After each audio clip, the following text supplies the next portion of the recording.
Welcome to Gay Milwaukee, and today on the show, we have one of the founding members of the Pride Fest dance team, Corey. How are you doing today? I'm crazy as usual. You know that's why I had to have you on the show. I was like, there's going to be someone who's going to be authentic, energized, crazy. and just tell us, you know, you're honest about it. Yeah. You know we love that here. Yeah, and I love being here. Thank you guys for having me here.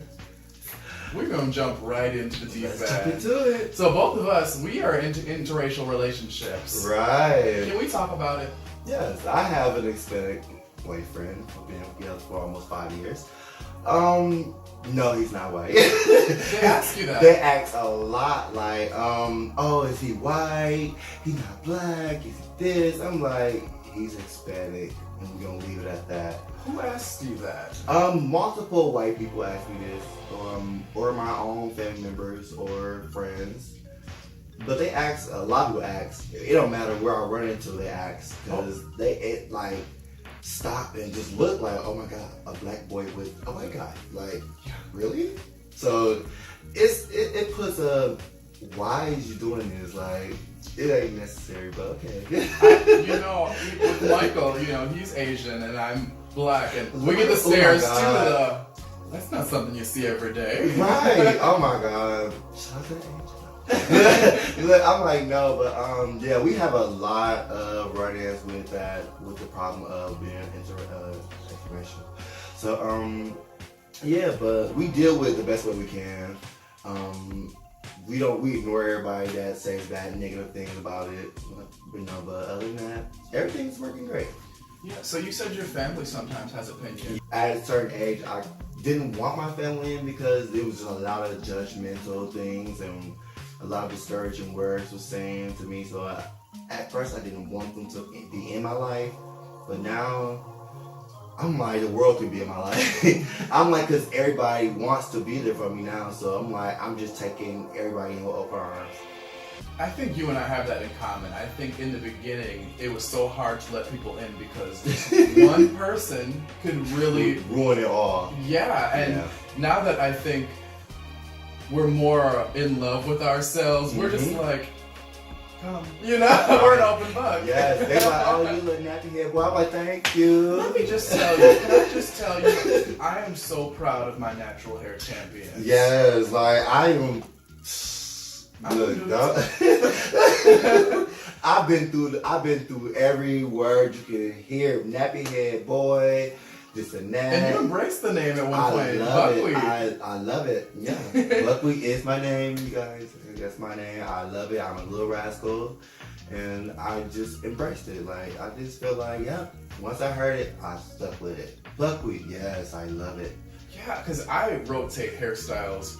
That's just me. It's a part of me to switch hairstyles up, but I really think it's always important to get back to the natural. The natural, right? To your roots, yeah. It is. And me, I can't, like, you can't have it too much out because your own roots will get mad at you because the fact is, oh, your hair is too nappy. You need your hair done. You need your hair perm. You need your hair curled. You need that. You need this. I'm like, whoa, I can't even, like, get it aired out first. Like, let it breathe, you know? I don't want no, like, chemicals in my hair yet. I don't need water and grease. Well, I think a lot of things us black gay men and black women have in common is hair is so important. Like, I know a lot of black women particularly, there are jobs they wouldn't get hired for because their hair is a certain way. Right. And even certain jobs too, I haven't because my hair has been the wrong color or the wrong length or the wrong, you know, it's always no. I know mohawk and all. I seen we just seen all the hairstyles, so I didn't know. And yeah, like you said, some jobs do take the hair thing serious. Some black people do love their hair to the point where they don't want to cut it, they don't want to twist it, they don't want to curl it, they don't want to do none of that. They want it to be natural, and I can't blame them. Mm-hmm. We were talking about this earlier. But prep. Yes. I've been on it for 3 years. And that was funny because I've only known about it for 2 years. And it's, as someone who's married and also grew up in the 90s where we just condoms everything. Right. Condoms, lube, condoms. I'm like, prep is still relatively a bit of a new phenomenon. Yes. And it's a big thing to everybody out here now. And it's getting the trending topic around now for LGBT, even for straight couples too. And you've been on it 3 years, you Yes. said. And you've been in a relationship 5 years. Even in a relationship, you're on it. Mm-hmm. Tell me about that. The reason why, I started because when I was young, I used to have risk of being infected with HIV and AIDS. I really had to slow my roll. Like, I looked at myself like I probably had more than over 500 partners. Like, I probably kissed over 500 people before in my life. Like, as of right now, growing up. So once my doctor introduced me to it, she said, "Oh, I got a good thing for you. You might like it. It help you, get a lower chance for HIV." I'm like, this sounds great. Like, it's gonna lower the risk for HIV, and then I don't gotta worry about too much of catching the virus or this and that. But only thing I do worry about is STDs and STIs with dealing with the other consequences of dealing with Truvada PrEP. So yeah, only thing she was letting me know is like, you'll be so cured for HIV, but you will have consequences if you do catch an STD or STI. So she was like, everything is fine, but you still can catch STDs and STIs. So, and I think with the community too, a lot of people always, the big one is HIV and AIDS, that it's stigmatized, and it's also sometimes a worry a lot of the time, and I think that's where that comes in. But at the same time, you still have to wear a condom. And you are not a condom yourself. Even if you are taking PrEP, you are not a condom yourself. So just remember that, please. It's just lowering your chances of catching HIV. It's not protecting you from even, escalating to that point of you getting it, because the fact is, we don't know, like, whether this person you're having a relationship with is positive or not, or if they have an STD with them and, carrying extra baggage with them and stuff like that. So, again, yeah, it's not a condom. It's just a low chance to catch it. Yeah, and I think it's important we talk about this, because there's no way you can take out the sex component out of gay culture. Yeah, because everything is sex. We do have a lot of sex. I was just talking to a close relative of mine about that. Like, we like the last romantic species out there. Like, nowadays, everybody just hop right into sex. It's no more, how are you doing? What's your favorite color? You want to go see a movie? What's your name? What's your name? When's your birthday? We don't hear none of that stuff no more. Only thing you hear is, can I have some butt? Or can I do this? Can I do that? It's just some people's flow sometimes. and that flow would not get you anywhere but to the nearest clinic. So you have to get to know your partner before you try to do anything else. I'm trying not to bash my promiscuous friends. It's not bashing, it's just being safe. You're just being safe from, you don't want nothing to go wrong. You just want that good, healthy life, I think what it is if you choose to be that promiscuous, always make sure you're safe and protected. Exactly. I don't have a problem with people being promiscuous. It's just, are you taking care of yourself? Exactly. I think that's the biggest thing. Like, you need some advice, I'm always here. You can inbox me, because I know people dealing with the HIV virus and stuff like that. So I know how they feel, because I'm seeing friends and family dealing with the situation, dealing with the virus and everything. So, like I said, it's not you got the virus, stay away from me. No, I want to be here to support you, because in fact, it's a lot of people out here with the virus and not getting support. I also acknowledge there are people out there that have HIV or AIDS, and they're in a relationship with somebody that doesn't have it, and it's a perfectly fine relationship. Right. And they find ways to make it work. Mm-hmm. I've heard of that as well. And another thing too, I think people are not 100% on board about. People don't just get HIV from AIDS. Right. From sex. From I'm sex, sorry, right. HIV and AIDS No, you're from right. sex. From sex. They get it from needles. From drugs, from sharing needles, fluids, whatever you think of that just go right inside the body. Yeah, and a while back, drugs and needles were a little bit of a part of the gay community to some extent. Right, just as a gateway drug. Just to get away from the life that you had at home with family, or that you're living along a struggle. It's a getaway drug for you to just release yourself and, you know, free your mind.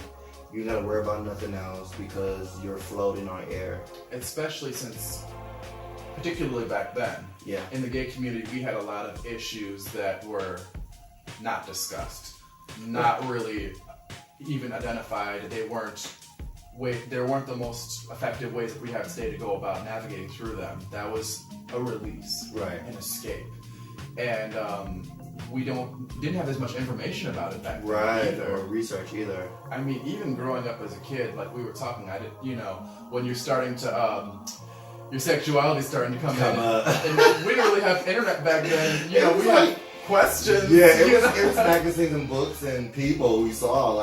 You asked someone a little older than you. Asked a brother or something. Someone older. It was weird. It was weird to me. Can I ask who you asked?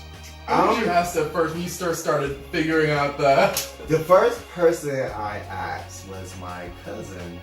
It's a girl. She was the first person I told about myself. Yeah. And after that, the family just came about. Just said oh, you're this. I'm like, no, I'm not this. I'm just going with the flow, just experiencing things, But the person that I told my whole life to is a girl, my cousin. She just 100% behind me with everything. She was protecting me with sex, with my relationship period, about starting dating older guys and all this stuff like that. She was a big help before I stepped into the scene. I have to say, I also confided in a girl as well. I think something special about girls. These girls, because they can get away with murder. They can be both sides of the field.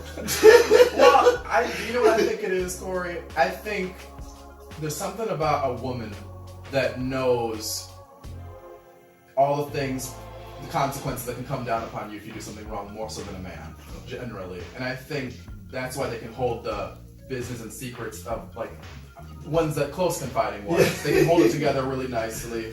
But I think because women and gay men, I think what we have in common is you can get pointed to 100 times a day what you should be doing. You're acting too offended. You're acting a little too black. You're not acting a little too ratchet. You're acting a little too porte. You're acting professional. Yeah, maybe too bougie. Is your six pack all there? And I think I got that a lot too. We get all those things. You don't have the perfect body. You got the perfect body. It's wow. I hear a lot, but like I tell people, I don't know, I'm a curse and a blessing. I'm not gonna just sit here and just oh, I'm perfect. No, I am. I maybe look perfect, but I'm cursed. My whole life is it's not what it seems. I'm carrying myself to look like it was what it seems. I think one thing that really helped me get my self-esteem and identity together was knowing that I'm not for everybody. Mm-hmm. We can try to appease everybody, but that really gets us nowhere. And mine was just muting people. Yeah. I had to close certain doors and mute certain people. Hang up the phone. I don't want to talk to you no more. Operator. And once you get into the right people find you. Yeah, and then the right people found me when they I didn't open the door. They opened the door themselves. Especially I was not ready to let nobody into my life because like I said, I've been through hell and back. Even the short time I know you, I've seen just the little journey. Yeah, and it was like I said, I don't regret anything, but I'm glad I'm here. Where I'm at. I have to also ask, on a closing note, through all the ups and downs, because I see your journey. What makes you keep going at the end of the day? Everybody's smiling. Yeah. In life. Yeah. And me, just keeping the energy and just keep voicing out my words to everybody. Let them know that somebody's here listening and somebody's here speaking for you. Even if you're black, white, it doesn't matter. Somebody's gonna speak for you. Somebody's here listening to you. Agreed. I always like to ask that question because I don't think people always recognize that gay people, we go through a lot. Queer people of color, we go through a lot. Yeah, trans people, yeah. Yeah, trans people too, yeah. Color, yes. I would say yes on color again. I'm sorry, but yes. Color, yes. for everybody that's dealing with this and out here right now, just like going through this moment, I pray for you, and I hope you just get through it, because I know how it is already, and it's hard. And we're here for you. So just leave your comments and stuff. And we'll talk to you. Now it's time for the bold questions. Okay. Ooh. Who is your favorite Disney character? Yes, that's it. Not me. Well, I'm gonna say my favorite Disney character is, I'm gonna go with Tiana, Princess and the Frog. Yeah, Tiana. Tiana. Because and that's a real working black girl magic. She worked to get her juke joint. And did nobody ever see that? Like, she was a black girl working to get her own restaurant and stuff, and I really liked that. Yeah, what I liked about it too, it wasn't just, oh, she's just this born into princess. No, she worked very hard to get there. And that's what I really loved about that movie. It was really showing her that, oh, a black girl can work to get her stuff, and she did that. And she can make it. And she can make it. I'm gonna ask you one more question. If you could meet one person, who would it be? What's RuPaul? That's a popular one. I'm sorry, but RuPaul. I've been watching Crooklyn since I was a kid, and that right there just made my day. It's just RuPaul, and it's not even him in drag. It's just his personality. Period. This man will speak, and I will go for it. He's done so much for us, and we can't even thank him. Just so much for all of us. I have to say, thank you so much. You're for so being welcome. Here. Thanks for having me. Come back anytime you want to talk about something. Anytime, but like more and more. All right, click that like button, share, subscribe, and if you have a story to tell us, send it to us. Us at Gay Milwaukee, we're signing out. See ya. Next time on Gay Milwaukee.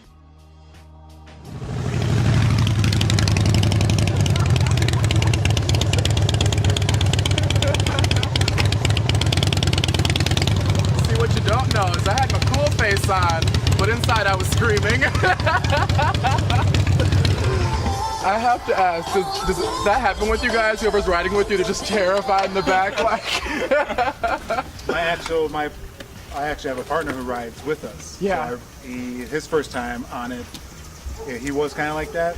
But once you get used to things, and you can tell the difference when they're riding, because obviously he doesn't have a backrest, I do. And when he's riding, you can tell the difference that he was all tensed up, then he just kind of relaxed and gets used to it. But now he wants to go on all the time.